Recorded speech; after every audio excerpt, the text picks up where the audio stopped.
Graça e paz a todos. Nós vamos dar continuidade às reflexões que nós estamos fazendo de Natal. Quero mandar um abraço para a nossa Igreja Batista Central do Rio da Prata, em Campo Grande. Eu sou o pastor Juarez, pastor de família dessa amada igreja. E eu quero ler com os irmãos o texto de Lucas, capítulo 2, versículo de 1 a 7. Eu queria que você me acompanhasse nessa leitura. A palavra de Deus diz assim: E aconteceu naqueles dias que saiu um decreto da parte de César Augusto para que todo o mundo se alistasse. Este primeiro alistamento foi feito sendo Cirênio governador da Síria, e todos iam alistar-se, cada um à sua própria cidade. E subiu da Galileia também José, da cidade de Nazaré, a Judeia, a cidade de Davi, chamada Belém, porque era da casa e família de Davi, a fim de alistar-se com Maria, sua mulher, que estava grávida. E aconteceu que, estando eles ali, se cumpriram os dias em que ela havia de dar à luz, e deu à luz o seu filho primogênito, e envolveu-o em panos, e deitou numa manjedoura, porque não havia lugar para eles na estalagem. Fecha aí os seus olhos, vamos conversar com Deus. Pai de amor, na tua presença, nos encontramos nessa hora, Senhor Deus. Estamos na semana, Senhor Deus, que se comemora o nascimento de Jesus. E estamos diante do texto de Lucas, capítulo 2, e nós queremos nos debruçar, Senhor Deus, através desse texto. Nós queremos te pedir a sua orientação nessa hora, Senhor Deus, eu e todos aqueles que estão nos acompanhando. Fica conosco, abençoe as nossas vidas, é tudo que lhe pedimos em nome de Jesus. Amém. A primeira parte desse texto vai falar sobre o nascimento de Jesus, na difícil realidade de seu tempo. Lá em Lucas, capítulo 2, versículo 1 e 2, o povo judeu, como tantas outras nações, está sob a dominação do império colonialista de Roma. O nome do imperador da ocasião era César Augusto, que governou em Roma 31 a.C. até 14 d.C. O seu governo, portanto, durou nada menos que 45 anos. Foi César Augusto quem deu início ao Império Romano, concentrando desta forma ainda mais do que na época da República o poder político, militar e econômico na capital imperial. E Lucas conhecia muito bem como os imperadores oprimiam as nações, julgadas, anotaram inclusive a análise crítica que Jesus fazia da sua tirania. Lá em Lucas 22, 25, diz assim: os reis dos povos dominam sobre eles, e os que exercem autoridade são chamados benfeitores. Essas palavras foram proferidas por Jesus lá na sua época. Querido governador romano, na Síria foi responsável por organizar o recenseamento na região. Sabemos que os principais objetivos do censo tinham em vista a opressão política e econômica. Tinha como meta saber o número de homens aptos a serem eventualmente recrutados para a guerra. Os judeus tinham o privilégio de não prestar serviço no exército romano, bem como saber a quantidade de pessoas sobre as quais podiam cobrar impostos. Nós vimos que com isso o interesse dos romanos era saber quantas pessoas eles podiam também cobrar impostos. Os tributos cobrados por Roma passavam de 50% do rendimento das famílias dos povos. Vocês conseguem imaginar todo o seu ganho, 50% sendo tirado só para o governo? Com isso, você pode observar que as pessoas continuariam, eu não vou dizer nem pobre, continuariam paupérrimos.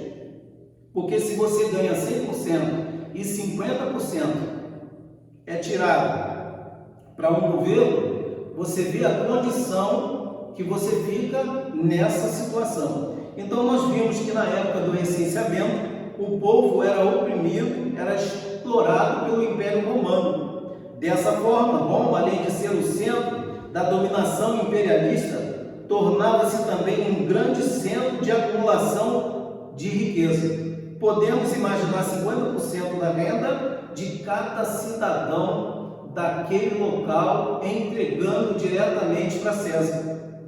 Então, nós vimos aí nesse primeiro cenário, na época em que nasce Jesus, o povo de Israel sendo realmente oprimido, sendo realmente massacrado. E é nesse cenário que nasce Jesus. E interessante que o Quirino, governador romano da Síria, foi o responsável por organizar o recenseamento na região. Olha que coisa interessante. Então, e a gente sabe que quando surge uma situação dessa, é porque há um interesse por trás disso. O que eu quero dizer para você é que quando o governo te oferece alguma facilidade, quando o governo pede para você fazer alguma coisa, é porque também há um interesse do governo nisso. E nós vimos aqui a situação de Roma quanto aos israelitas, cobrando 50% da renda de cada cidadão. Não tem como você ganhar 100% e perder 50% dessa renda. A segunda parte, lá em Lucas, versículos 6 e 7 dessa reflexão, vai falar diretamente sobre o nascimento de Jesus.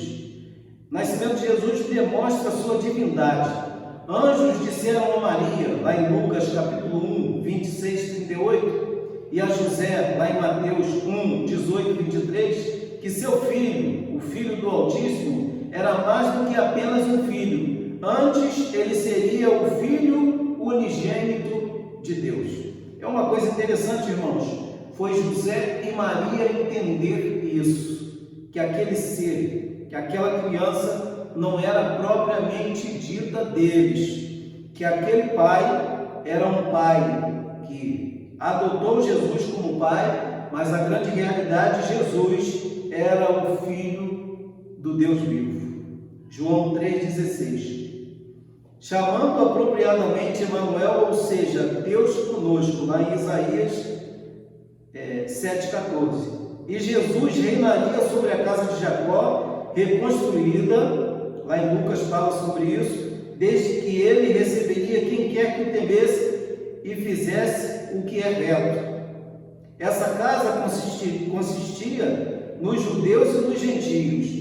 Ele concedia a todos os cidadãos uma igualdade de comunhão que o mundo jamais tinha conhecido. Lá em Gálatas vai falar sobre isso. Gálatas capítulo 3, versículo 28. E o anjo lhe disse: não temas, porque eis aqui vos trago novas de grande alegria, que será para todo o povo. Pois na cidade de Davi vos nasceu hoje o Salvador, que é Cristo o Senhor. O nascimento de Jesus foi anunciado pelos anjos, e nós vamos ver a grande alegria quando foi anunciado pelos anjos. Todavia, Jesus não reinaria como um tirano, mas como um salvador. Interessante é que o povo esperava que viesse alguém que viesse tirar eles do domínio de Roma. Por muito tempo, os discípulos não entendiam muito bem o que estavam acontecendo. E à medida que aquele menino foi crescendo e se tornou um homem, ele continuou explicando que o reino dele não era desse mundo. Como entender alguém que eles esperavam que ia libertar o povo da opressão e de repente esse libertador diz: olha, o meu reino não é desse mundo. Trazendo a eles a maior paz de toda a paz com Deus, lá em Romanos 5,1, ele salvaria, não subjugaria o povo, desde que seu reino também trouxesse salvação. Lá em Atos 2, 23 e 24, ele fala também sobre isso. Ele não poderia ser um rei se não fosse salvador. Lá em Zacarias capítulo 6, 12 e 13 vai dizer que também ele era salvador. Hebreus capítulo 1, versículo 3. Os irmãos vão anotando esses versículos, depois os irmãos conferem em em suas casas todos esses versículos. Portanto, desde que ele salva, ele na verdade tem que reinar. Então nós vamos ver um Deus que salva e um Deus que tem que reinar. O texto bíblico vai nos dizer que Maria pôs o menino recém-nascido numa manjedoura. Lucas, capítulo 2, versículo 7. Daqui com razão ele se decidiu que Jesus nasceu num estábulo, num ambiente pouco confortável, um ambiente indigno para o Filho de Deus, pensando como homem, que todavia proporcionava a descrição necessária para o acontecimento sagrado mais importante de todos os tempos. Olha que coisa interessante. Quando nós pensamos no nascimento de Jesus e pensamos no local em que Jesus nasceu, isso nos remete à humildade. Isso nos remete que Jesus era uma pessoa humilde, que Deus fez nos entender que precisamos com isso também ser humilde. Naquela noite, Maria e José procuravam, angustiados por um lugar para se refugiar e para que pudesse nascer um filho. As mães que já ficaram grávidas, que já tiveram nenéns ou que estão grávidas, sabem muito bem o que é isso. Uma mãe chegando perto da criança nascer e sem ter um local para repousar sua cabeça. Foi o que aconteceu com Maria, foi o que aconteceu com José. Mas eles só encontravam as portas fechadas ou as casas cheias que não podiam recebê-los. Era a época de recenseamento, então havia um tumulto, havia aglomeração de pessoas. Quando falamos de aglomeração, lembramos da pandemia que estamos passando também. O menino, por fim, nasceu no estábulo, em meio aos animais. Foi o único lugar disponível para receber o nosso Senhor, para receber aquela criança especial. Então o texto vai nos dizer que Jesus nasceu em um estábulo. Um estábulo é onde se guardam os animais. Maria deitando Jesus na manjedoura, que é onde se põe a comida para os jumentos e outros animais. Mas por que Maria e José tiveram que ficar com os animais? Talvez você esteja pensando isso. O Filho de Deus encarnado ter que nascer no estábulo, ter que ser colocado num local onde botava comida para os animais comerem. E às vezes, quando a gente para pensar nesse texto, a gente começa a pensar as ideias que nós temos, achamos que somos alguma coisa, achamos que temos alguma coisa, e nós vamos ver o nosso mestre nascendo num local onde ficavam os animais e sendo colocado no coxo onde os animais comiam. Isso nos remete à humildade. Isso nos remete a sermos pessoas simples. Ainda que você tenha alguma coisa, pensa no seu coração. Você precisa ser uma pessoa humilde, ser uma pessoa simples. Não é lugar para um bebê nascer, realmente não é. Quando uma criança vai nascer, você quer que essa criança seja colocada no melhor lugar. Quando penso no nascimento do bebê, lembro do nascimento do meu filho.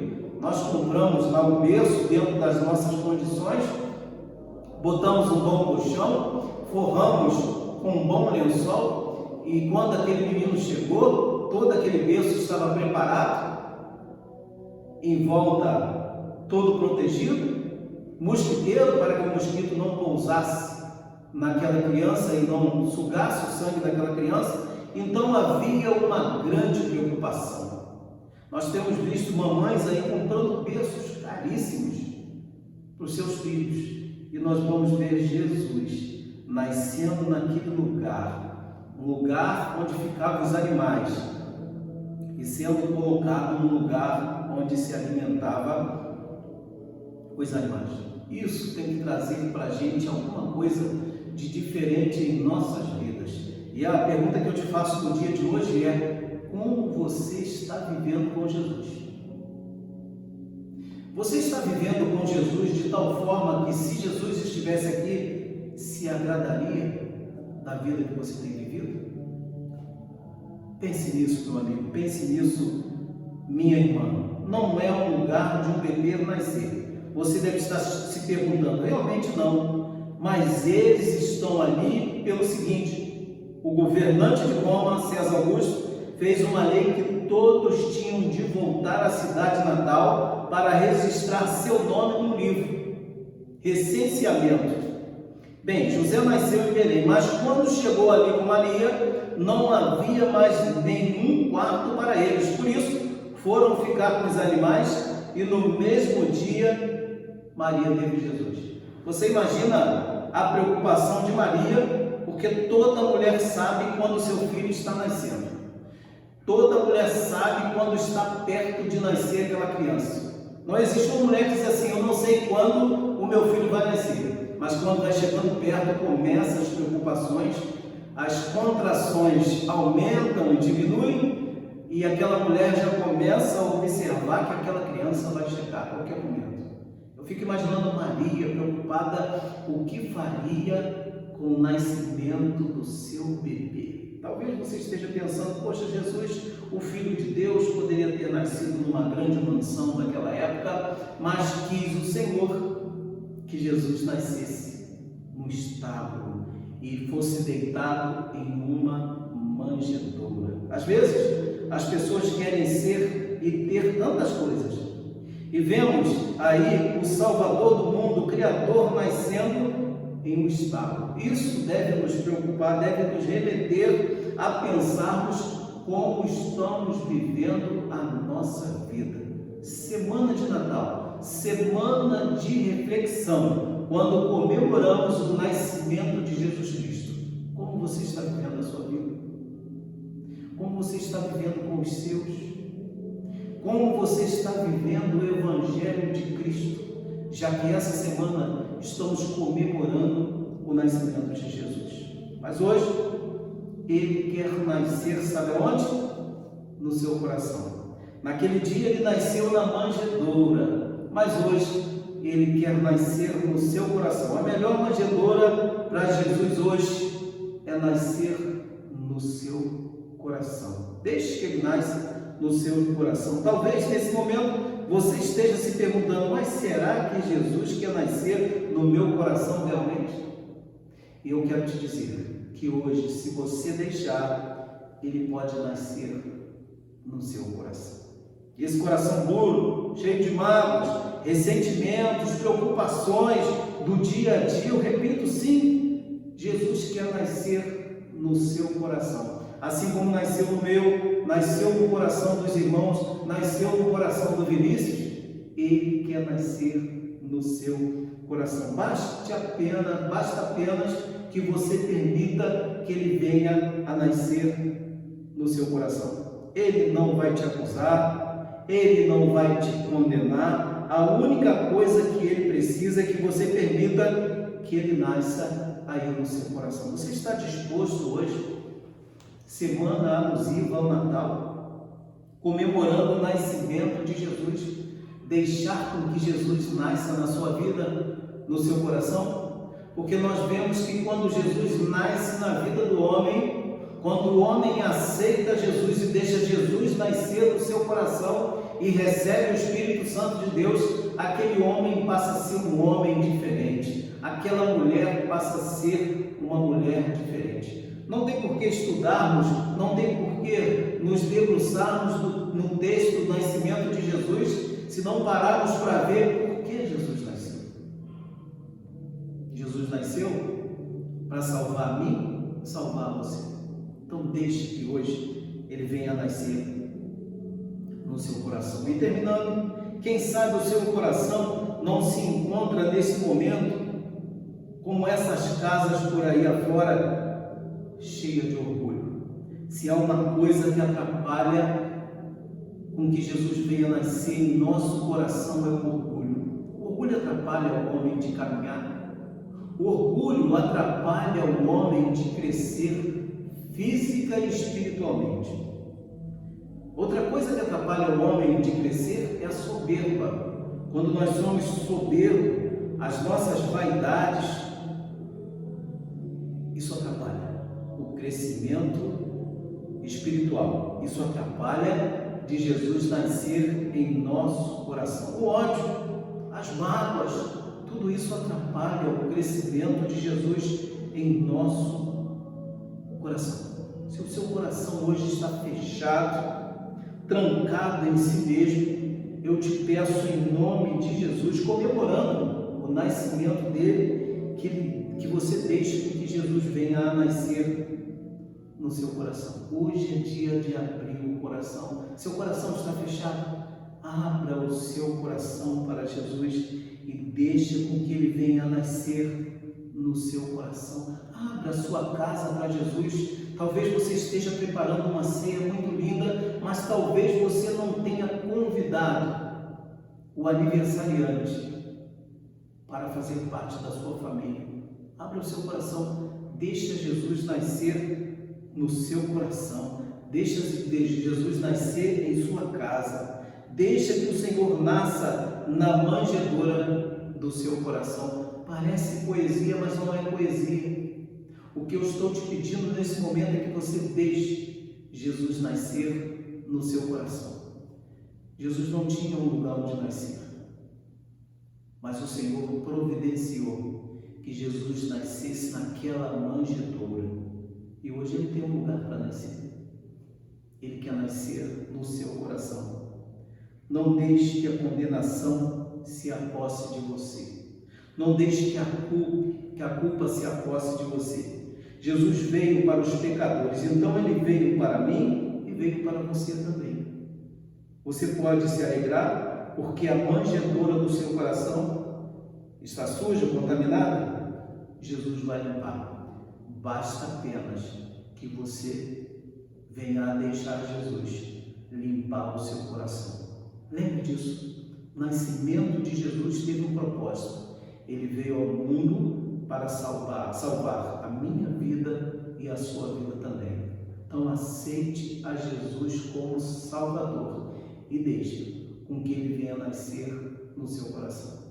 Que para tanto o Senhor te abençoe. Feche aí os seus olhos, vamos conversar com Deus antes de terminarmos. Senhor, na tua presença nos encontramos nessa hora. Acabamos de ler esse texto maravilhoso que fala sobre o nascimento de Jesus, Senhor.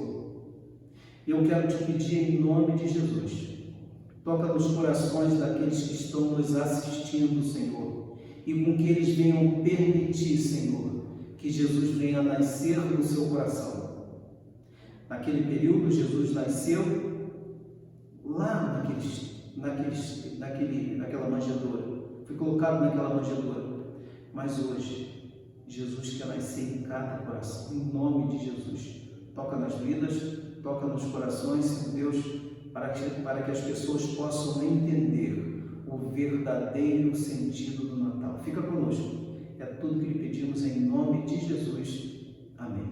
Graça e paz, Deus te abençoe.